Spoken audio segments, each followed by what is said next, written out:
Dinasti Abbasiyah adalah salah satu kerajaan Islam terbesar dalam sejarah. Mereka berkuasa lebih dari 5 abad, sejak tahun 752 mm hingga runtuh pada tahun 1258 mm. Pada masa awal, Abbasiyah berhasil membawa dunia Islam ke puncak kejayaan.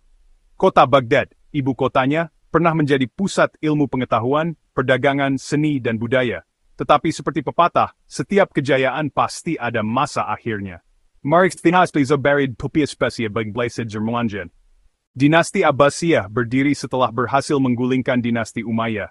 Mereka mendirikan kota Baghdad sebagai pusat pemerintahan. Kota ini bukan hanya ibu kota politik, tapi juga pusat peradaban dunia. Di sini ada Bait al-Hikmah, rumah kebijaksanaan, tempat ribuan buku dari Yunani, Persia, India hingga Romawi diterjemahkan. Para ilmuwan Muslim lahir di masa ini, seperti Al-Khawarizmi penemu Al-Jabar, Ibnu Sina ahli kedokteran, dan Al-Farabi sang filsuf besar. Baghdad dijuluki permata dunia karena menjadi tempat berkumpulnya pedagang, ulama, seniman, dan ilmuwan dari berbagai negeri. Namun seiring waktu, kejayaan itu mulai goyah.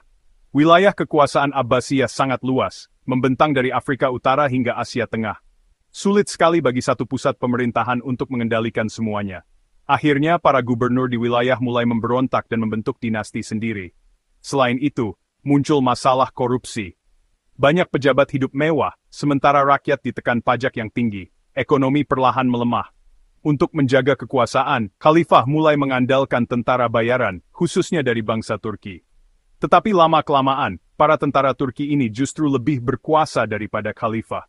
Akibatnya, khalifah hanya menjadi simbol agama tanpa kuasa politik yang nyata. Di luar negeri, situasi juga semakin sulit. Perang salib yang terjadi sejak akhir abad ke-11 membuat wilayah Islam terus tertekan.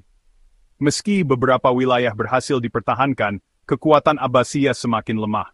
Jalur perdagangan sering terganggu, dan Baghdad kehilangan perannya sebagai pusat ekonomi.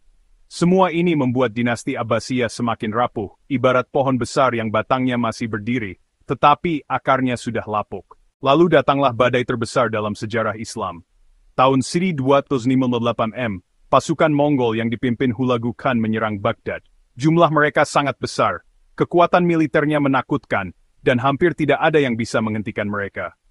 Khalifah terakhir di Baghdad, Al-Mustasim, tidak memiliki persiapan militer yang kuat.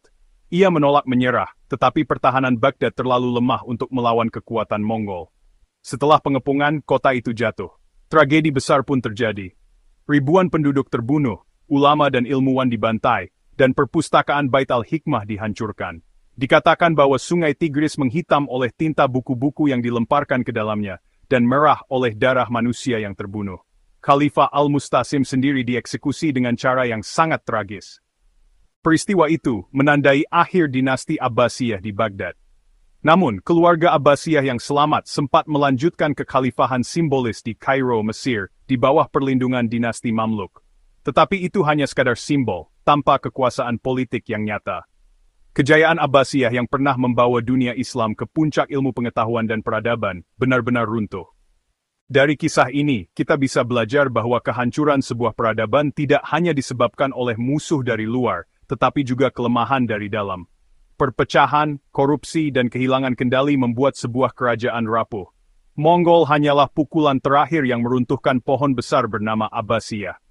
Sejarah runtuhnya dinasti Abbasiyah mengingatkan kita bahwa kejayaan tidak akan bertahan tanpa persatuan, keadilan, dan kepemimpinan yang kuat.